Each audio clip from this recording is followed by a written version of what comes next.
তুমি 7 আপ করো। তুমি 7 কেন করব? আপনি বললে আমি দিতেছি, আপনি করবেন কি বলেন? আমাদের মেন নেইমার তো হলো খাটে, মানে খাটে ভালো খেলতে পারে, মাঠে না। দল তো দলই, দল হেরে যাইতেছে বলে যে আমরা চলে যাবো এমনটা তো না। অনেকে তো দুধ দিয়ে গোসল করে আর্জেন্টিনা শুনেন, দুধ দিয়ে গোসল করে যারা, মানে কি বলবো, আমরা তো এত পাগল না যে দুধ দিয়ে আমরা গোসল করতে হবে। 7 আপ করো।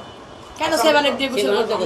আপনি না দুধ দিয়ে গোসল করেন, তাইলে আমি করবো না? কেন দোকান আছে না, তুমি 7 আপ করো। তুমি 7 কেন করব? আপনি বললে আমি দিতেছি, আপনি করবেন কি বলেন? আমার দল হারছে, আমি 7 আপ কেন আমি কিনে দিতেছি, আপনি করবেন? আমি আড়াই আছি। আমার ফ্রেন্ডকে এখন আলো হচ্ছে 7 আপ দিয়ে গোসল করে আর্জেন্টিনা দলের আনার চেষ্টা রাজি, করছে, রাজি। সমস্যা নাই। ঠিক আছে, কারণ হচ্ছে আপনি লাস্ট করবেন কি ম্যাচে বলেন, আমি এনে দিতেছি।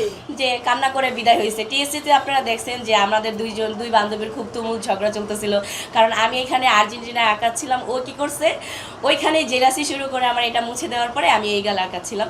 তো অনেকে এরকম কোশ্চেন করতেছে। আমার কথা হচ্ছে কালকে ছিল হচ্ছে ব্রাজিলের খেলা, আমি দেখতে গেছি। তো আমি তো ওইখানে অতিথি ছিলাম, আমি দেখতে গেছি। এটা তো ব্রাজিল কোনো দলের বা সমর্থকের আমার জন্য একটা থাকবে যে না, আজকে খেলাটা হচ্ছে, জিতলে আর্জেন্টিনাকে দুইটা কথা শোনাবো বা কিছু খেপাবে, কিছু বলবে, এরকম কিছু একটা। বাট ও আমার সাথে ওইখানেই লেগে গেছে। যাই হোক, তারপর হচ্ছে কি হয়েছে, শেষমেশ তো হেরেই গেছে, তাই না? আর আমরা জানতাম যে ওরা হচ্ছে একটা মানে নেইমার যে কুচি, যে হচ্ছে মানে খাটালো কি বলে, মাঠে খেলতে পারে না।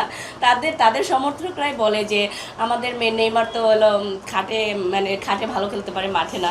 সো এটাই কালকেও সেম জিনিসটাই হয়েছে, যে উনি প্রমাণ করছে যে আমি মাঠে পারি না, আদারস খাটে পারে মনে হয় ভালো।